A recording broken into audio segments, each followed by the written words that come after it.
welcome to our Q&A for the film The Greenhouse with Jane Watt and Kirsty Miller. Thank you for joining us on Sunday afternoon in the land down under, Saturday evening here in Arizona. We'd like to start out by saying thank you to the Maricopa Community College District and Paradise Valley Community College for supporting Desperado LGBTQ Film Festival. And we'd also like to say thank you to Phoenix Pride and the Phoenix chapter of PFLAG for sponsoring the event.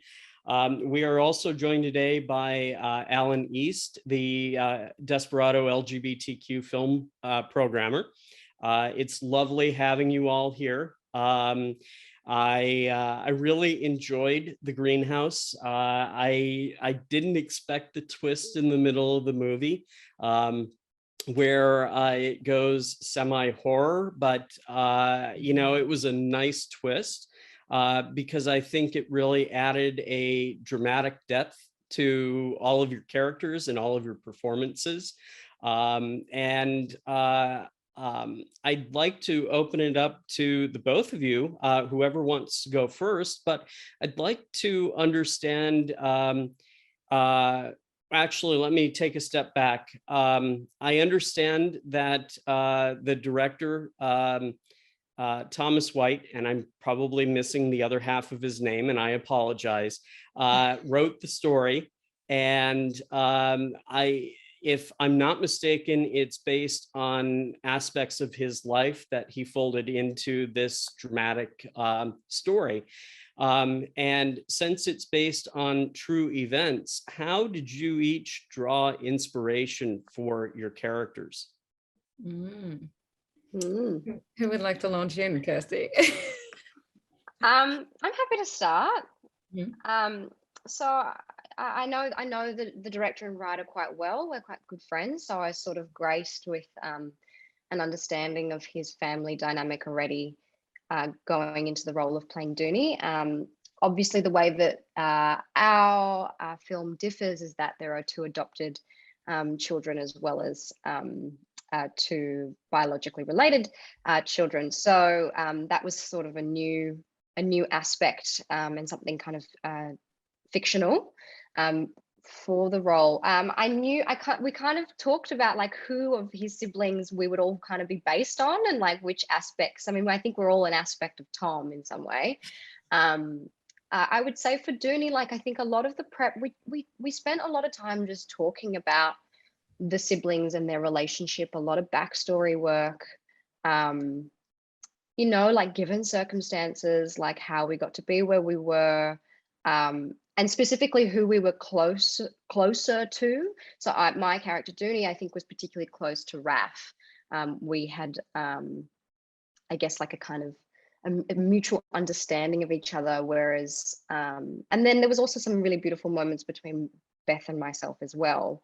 There were definitely some fractured elements between Beth and Andrew's relationship, which we see as the film goes on, that starts to resolve, or that relationship starts to heal. But I mean, I think the characters are so well written as well. Like I found Dooney, like I made a playlist that was like, you know, set in 2005, like what would Dooney have been doing? Because we have those flashback scenes of when we're playing teenagers. It was great because I had like all of this like past history to draw on as well, and like that was literally in the film. So it was, we sort of really started to understand them as people, right, Jane? Like, yeah, I feel like I understood their growth.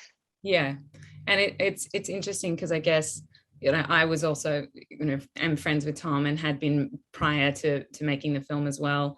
And I think, yeah, as Kirsty was saying, I think we knew his family and his dynamics and his siblings, being one of four. And I guess for me, I am also one of four. And one of the other things that I think is, you know, obviously, you know, it's a queer narrative, but it's also, you know, a family drama as well. And I think looking at how the interplay of different siblings, and as Kirsty was saying, like the strains on certain relationships, or, you know, triggers or traumas that haven't been resolved from childhood, is something that for me, as you know, is something that's really, you know, accessible. I'm one of four girls, we're 5 years apart, like all of us, you know, rabbit succession. And I guess it is that thing of like accepting who you were as children is not necessarily the same person you are as an adult, and sort of moving past those kinds of old wounds and sort of re-meeting people as adults, I think is really interesting. And so I think that was something that really resonated with me, that I think Tom also was really clear at putting forward in The Greenhouse. Also, I guess we know Mandy and Tom, so Tom's mums, Mandy and Polly, sorry, and we'd all, been part of that process, and we were all very close with Tom. Polly, his mum, was diagnosed with terminal cancer, and so that was something that was very present in the filming of the piece, the story of the piece, and the atmosphere around it. I think everyone knew coming into it that it was a caring, loving piece that was very close to Tom and very close to the family. So it was something that we could all kind of sit in and be part of. And it was amazing having Polly and Mandy on set when they were there, and feeling like you had a real sort of owing to this story for these women who were so brave and so, they're just very courageous and admirable as characters themselves. So I think there was a lot to draw on. It sounds like it was a complicated but a wonderful shoot. How long did the shoot last for? Oh, we did a couple of different bursts. Yeah, I always black out. I'm like, wait, wasn't it 1 week? I was like, no, it was 3, and then we did reshoots, and I'm like, wait a second. Yeah, the first stint was like 3.5. Yeah, the original shoot that we did was 3.5 with the majority of it. And then, of course, we're like, wait a second, we ran out of time, of course. So we came back for some reshoots for another week, I think it was, a few months later. And then we also picked off some other scenes in Sydney. So the greenhouse itself, we'd originally shot in a studio, and then there was, complications. It was one of those days where like the lighting rig went out. Oh. Like, when does the lighting rig ever go out, or like just things like that. It was a hell day. Yeah, it was a hell day. And so then in the end, we actually were like, you know what? We found a greenhouse. There was like a beautiful little greenhouse. I'm like, this is going to be just fine. So, yeah, I mean, it was a really quick turnover. And I think when we first started shooting, I guess you'd agree, Kirsty, was like, I don't think we quite realized that, of course, when we were shooting past and present, it meant that you were kind of having to shoot every scene twice, because you would have, from whoever's memory it was, their perspective, and then body doubling them out, and then having to shoot it the other way. So, if you're putting in, okay, we're going to shoot scene 4, 5, and 6, you're like, oh, wait a second, we're going to shoot scene 4 twice, and then, or like multiple times from multiple different, perspectives. So I think that was a real kind of smack in the face. I'm sorry, I didn't mean to interrupt. No, I was just going to say that I think that what that meant, that kind of double shooting that we did, meant that there was this really interesting thing that we discovered about, I think actually I noticed when I watched the film, when we went to the first screening, was that memory shifts, and memory is an organism with which changes depending on who has it. And with the multiple perspectives meant that we had different takes that felt completely different, and there was a bit of improv that shifted how those memories sat with each character. So I think that adds a really nice flavor to the film itself. Yeah, there's one point in the film where the same memory plays out twice at the different points of it. And there's a line, there's like in the first line, it said that they go to Pizza Hut, and in the second one it said that they go to KFC or something like that, and it changes. And I had so many people being like, wait a second, why did that happen? Like, was that just a little accident, or was that about the memory? And I was like, oh yeah, I think it was just an accident in the improv. But obviously then chatting to Tom, he was like, no, we decided to keep that in to show sort of, how malleable memory is, and, depending who it's coming from. So I was like, genius. And also was a mistake in the improv. Yeah. Happy accident. Yeah, big time. No, it adds to the fabric of the film, because as you said, memory is tenuous. I'll be honest, I can't remember what happened 30 seconds ago, but if you asked me in 2 hours, I might be able to recall it completely differently, right?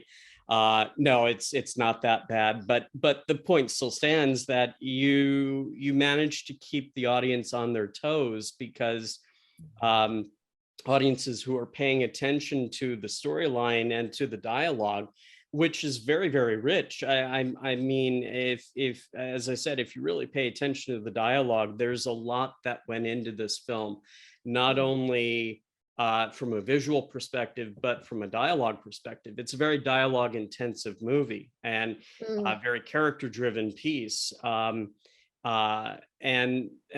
going back to what you were both just saying a moment ago, the interactions between all of you are very dynamic, even though the first half of the movie is spent with each of you siblings not really talking to each other or at each other, but more just having a, hi, I know I'm your sibling. I might be adopted, but I'm your sibling and I'm here, but I'm not really here. And that plays into the second half of the movie where you all enter the greenhouse and you're in another dimension. And it's a very complex movie. And as I'm thinking about the movie, I'm smiling because I appreciate films like that. You know, you need to challenge your audience. And on that point, for both of you, again, do you have a favorite scene in the movie? And spoilers are okay.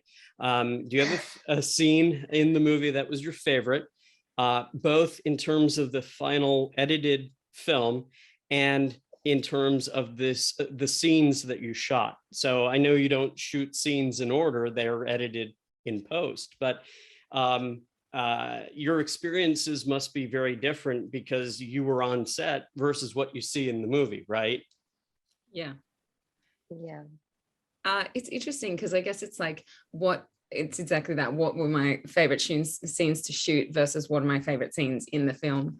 I think the funny thing is in an earlier edit, there was a lot more kind of sort of tomfoolery that kind of happened within the greenhouse. There was a lot more like, oh, now, all of a sudden they can't hear each other or they can't speak to each other, or like now things are going a bit like amorphous and people. So that was really fun to shoot, although it didn't suit the end film, which was great to have figured out. But that was really fun in the sense of, we were, of course, because we were on an extremely low budget and there were a lot of people, we were doing a lot of problem solving. So there were elements of like one time we were having to do an escape from the greenhouse when it starts falling away, and we were running through the living room and people had ropes attached to pieces of furniture.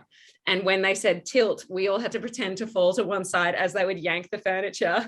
And then we'd have to get up and keep running. And then they'd say tilt and other people on ropes would pull the furniture the other way. And so those kinds of things were, I think, my favorite to shoot because they were very collaborative and playful. And, there's so much problem solving, like, okay, how do we make the world fall apart? How do we, even when they exit the door and they run into the room of smoke, that's like, we shot it on the very last day. We're like, we can do this. And we built, a little screen out of just bed sheets hanging outside the door, so it would trap the smoke. And so those, I think, were my favorite things, I guess, to shoot because they were, exciting. And as I said, Tom's very good at kind of deferring responsibility to people from different departments. So he'd be like, hey, Sky from lighting, we need to change it from day to night. Go, And so that was really exciting for people, I think. But I think favorite scenes, it's a hard one. I think one of them that I really love is when they're in the greenhouse and Beth is talking to Andrew just about their problems. And Andrew's like, why didn't you talk to us? And Beth is quite, by that point exhausted and blunt and just sort of says it was hard and confusing, and I didn't know what to say and I didn't know what to do. And I think it's those kinds of moments of really sort of, it's not flowery dialogue, it's not, poetic, but it's very clear and very simple. And it's two siblings talking about something that was really painful to them that they're kind of now only just able to say and talk about. And I think, that's a scene that I really love. What about you, Kirsty? Yeah, I mean, I'm totally in agreement with you that any of the stuff that we did that was really theatrical, like I work a lot in theatre, and so does Jane, and we are theatre nerds as well, and that was a lot of the training that we had at drama school together. So it was like doing any of that kind of DIY stuff and really being able to use our bodies was really fun. It was a really active shoot. There's a lot of running, as you've seen already, like in and out of the greenhouse. But I think actually my favorite stuff in the film, and I think it's some of my favorite stuff that we shot as well as what's in the film now. And every single time I watch the film, it's when it's the first time Beth's in the greenhouse and we go to the past for the first time, and you've just realized, and then we go and Dooney goes up the stairs and the light changes and we end up in 2005 or 6, whenever it was, and they're playing Would You Rather. And there's something about the magic of the film becomes magical in that moment for me. And I think shooting that stuff, like there was a simplicity about it that I really loved. One of our references was Transparent, Jill Soloway's TV series, and I feel like that's where we really kind of hit our references really hard. So that scene was one of my favorites, that Would You Rather scene. I don't even have any lines in it, but I just love being there as Dooney. Like, do we even have cousins? And everyone goes, no. All I can never think about though is the behind the scenes of shooting that scene whenever I watch it. So I kind of, where obviously when we were going up the stairs again, it was like sky with blacks against the windows yelling waterfall as people would like drop them, and then me having to go to the door, do a costume change, roll across the bed, get on the floor, and then roll back across the bed and be back at the door by the time the camera got around. It was just, which again, I think as Kirsty mentions, is the theatrics of it was really fun. It was all very hands-on. Like, we didn't have a budget for, VFX to try and how we're gonna, deep fake Jane's face onto someone else. So there was a lot of how to get those timings. Yeah, back and forth. I'm sorry. I didn't mean to interrupt. Yes, sorry, Kirsty. It was a very theatrical movie, and I could very easily see this translated into a stage play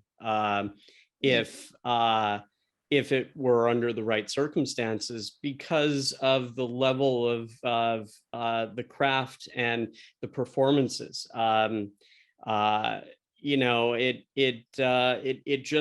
It struck me that an audience, I'm reaching here, but an audience on Broadway might appreciate this type of story, because you did work on such a limited budget, and you did have to not necessarily pull double duty, but you had to be very reactive to what was happening in front of you. And that's difficult. As a film critic, it's easy for me to appreciate that level of acting, because you don't see it too often.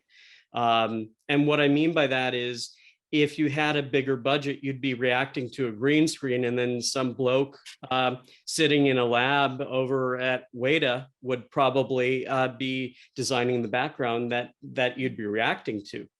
Mm-hmm. Here you had to. Thank goodness we didn't have any money. Am I right? No. All of our acting became great. Yeah, exactly. It's so good. But here you had to trust each other. And understand your motives and trust what Tom was trying to tell with his story. And as you said, it becomes a collaborative effort, and it shows on the screen. And I want to congratulate both of you on your performances, not only your own, but the entire troupe, for lack of a better phrase, because your reactions are very visceral. And they stood out in a very positive way. And, the movie, although the subject is dark, and it deals with memories and, reconciling the past with the present and coming together with everybody in family. It's all about family, I think, is really the central thesis of the movie. And without being able to lean on each other as characters, as you're not at the beginning of the movie. Forgive me, some things are slipping in my mind, but I think it was Andy who was coming home and got left at the train station for 2 hours in the rain. Yeah, that was Raph, but yeah, Raph, absolutely. Excuse me, thank you. And the other brother who's a doc, I might be thinking the same character. Was it Raph Andrew? who plays a doctor? Raph who plays a, yeah. Okay. Yeah. And the other brother who, no, I'm thinking of Raph again. Maybe I have a thing for Raph. Raph. It's all right. We all love Raph. We all do. He's a lovely little guy. he's always in his headphones, and he's always in his own world, and he's smoking, and mom doesn't know. And then there's the fascination with the soap opera, Yeah. which With always the plays stroke in, of genius. I just find that so, and you play that whole section for Australian audiences, and I think, and I mean, I'm sure it would probably resonate with American audiences as well. Those like long running heightened soaps that is just like such a style and such a thing that that's also one of my favorite parts of the film. I think Dooney, Kirsty, and that just destroys me every time. It kills me.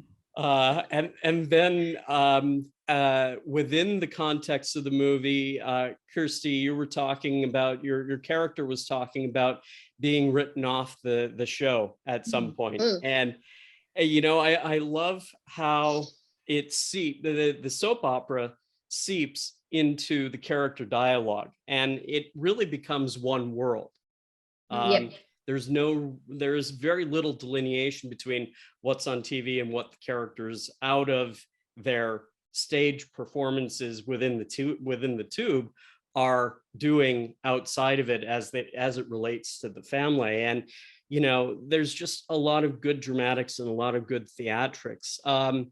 Did you find, Kirsty, any difficulty in filming the soap opera scenes versus how it relates to your character later on? I think we talked quite a bit about just like how to pitch jurisdiction and how to pitch the acting within that show, because we really wanted, and you know, what kind of actor Dooney is, because you know, I'm an actor playing an actor. I'm an actor playing a woman who's an actor.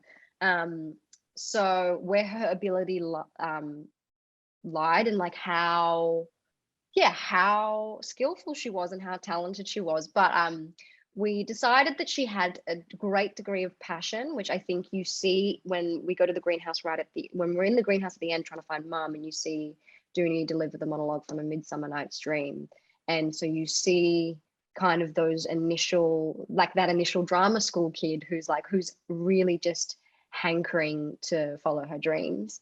And then she kind of gets it on this soap, but obviously the scripts are being pumped out really quickly, and she's filming things really fast, and you know, they're shooting things in blocks and out of order. So there's a certain level and a style that we know those soaps to be. So I think we lent a little bit into comedy. We definitely let ourselves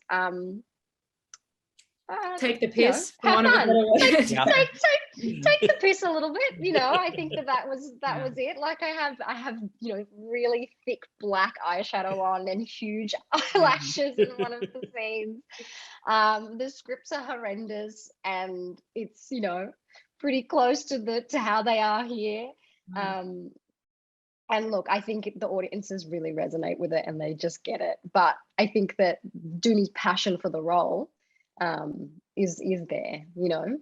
And I think that like the way that mum Ruth responds to the show is just so accurate. I was actually going to comment on that, because as I was listening to your response and thinking about the movie, Ruth's reaction to always wanting to be in front of the telly watching the soap opera, right, also resonates with her desire to be in the greenhouse, connecting with her past. And I thought that was a really unique bridge between the two events as a way of informing us of Ruth's MO or her feelings, because Ruth seemed to me a very distant and quiet character, as if she knew something was going to happen, but she really couldn't put it into words. And then later on, when her note is left behind and it's discovered, and then everybody comes together, you try and explain it. And I think we touched on this very briefly. The whole why didn't you say anything about this? I couldn't, because, and then the responses rambled on. And nobody believes it. And so everybody has to take a minute to slow down, catch their breaths, and then be able to move on. And what the third part of that is all of you climbing out of the boot in the overturned car at the end of the movie as a symbol for being free of the past. And it's just a brilliant story. And again, you both and the entire cast and crew. And I hope that you're able to pass along our thanks to the rest of the cast and the crew, and to Tom for such a wonderful film. What for both of you, what's next? I know you're based in Australia. I know you're working on different projects, some of which might not necessarily make it to the US right away, but can you talk about projects that are on the horizon for you? So at the moment, for me, what I can talk about, I'm a writer as well. So I have a play opening next year with a theatre company based in Sydney. So I'll be going into rehearsals for that in January. Awesome. So that's my own work. And I would also say that I joke about it, but it's actually kind of true, is that like I learned a lot of my craft of writing from Tom himself. I think that he's someone to aspire towards. His ability is pretty remarkable. And I think when you said that the film is so dialogue heavy, it's in the script. It's in that initial version that we read, Hey Jane, like all those years ago. So that's me for now. And it's funny that the industry here is it's sort of changing because of COVID, and like there are more things to audition for. So I think we're all kind of just trying to figure out, like, okay, where is the right place to be? Is it Australia right now, or when's the right time to go to the US and audition there? So because there are so many projects coming here, it's a really exciting time, actually. That's awesome. And I am, speaking of the US, I last year, sort of just as we were kind of 1 month into COVID, applied for and won a scholarship, a comedy scholarship to study, which is so funny because Beth's like not a funny girl. She's a crack up. She's a real hoot. Funny for herself, maybe. Well, she has a few ones. I promise she's hilarious. But yeah, so I am doing, it's with the Second City in Chicago to do improv and sketch training, because I also teach and perform improv in Australia. But obviously COVID meant that couldn't happen, so it was pushed back. And finally, I'm hoping to take that up at the start of next year. So in January. Congratulations. Thank you. So I'll probably be spending about 5 months in Chicago learning and performing over there, and then going to Los Angeles, City of Angels, for a little bit to kind of do writers' roomy kind of things, which is very exciting. So that's great. I want to Arizona. Yes. We'll wave to you as you fly back over to LA. I want to thank you both very, very much for your time today, especially on a Sunday afternoon. I imagine it, forgive me, is it winter there now, or is it no, summer? Oh, creeping into summer, which is great. It's also this is our first week of we had Freedom Day on Monday, which everyone's, because as you know, Australia, or you may not know, but Australia has fairly strict COVID rules that we've had. And so we've just come out the back of another 4-month lockdown that was a total lockdown. Wow. And so we had Freedom Day on Monday. So people are in masks, but if you're double vaxxed, you can go and get a coffee and go into restaurants. So there's sort of a bit of normality. It's nice. Well, it's much the same as it is in the movie. You're finally broken free of the shackles of the past, and it all comes around. Wonderful to meet you both again. Thank you very much for your time today. I'm excited about audiences seeing the film. I'm glad that we have a chance to screen it, and good luck to both of you in your future endeavors. I hear Second City is a great improv outfit, and just in our short brief communication here, you're going to do wonderfully. And to Kirsty, good luck on your play. The theatrical side of what we've seen in the greenhouse, I think, is going to play really well into your project, and I wish you both all the success in the world. Thank you so much, Ben. Been a Absolutely. total pleasure, and we will be sure to pass all of your kind words on to everyone who worked on this program and gave their Thank you heart. very much. Thank you. Have a great rest of your afternoon, and continue to stay safe. Ben, it's time Thank for you and I you. to go out. Yes. Saturday night. Yeah, exactly. Go get a beer. What are you doing? Thank you so much as well, Alan. Thank you for having me. Of course. Yeah. Thank you for being part of our program. It's fantastic. I actually am already ready. I've got my coffee. All right. I'm on the way. Nice. Thank you very much, Jane and Nice to Kirsty. meet you. Good luck in the future. Nice to meet you both. And, Thank you. All the best with the festival as well. I hope it goes. wonderful. Appreciate it. Yeah. And We we're wish looking we forward- wish we could come to it. Yeah. that would be great next time for sure. I noticed Thomas is likes to stay in the LGBTQ lane a little bit. I saw his shorts in this film had that element. I hope he's got something on the horizon as well. Do you know anything about that, or? He's got a lot of stuff happening at the moment. Yeah, which Tom is a great. busy boy. Oh, is he? Okay. Yeah. But I think, as you said, it's often in the LGBTQI lane, and I think one is a TV show that he's kind of developing. He's always got things on the burner, but he's such a big advocate for LGBTQI films. Obviously, that being his experience and such a important facet of representation that he thinks is clearly lacking. So you'll be hearing from him, I'm sure. We totally agree with that. So, Yes, absolutely. Well, thank you very much for being part of our program. I appreciate it. Total Thank pleasure. you. Enjoy the rest of your day. Have a good afternoon. Enjoy your night. Cheers. Enjoy the sunshine. Yeah. Yes. Bye-bye. Please do. Bye. Take care.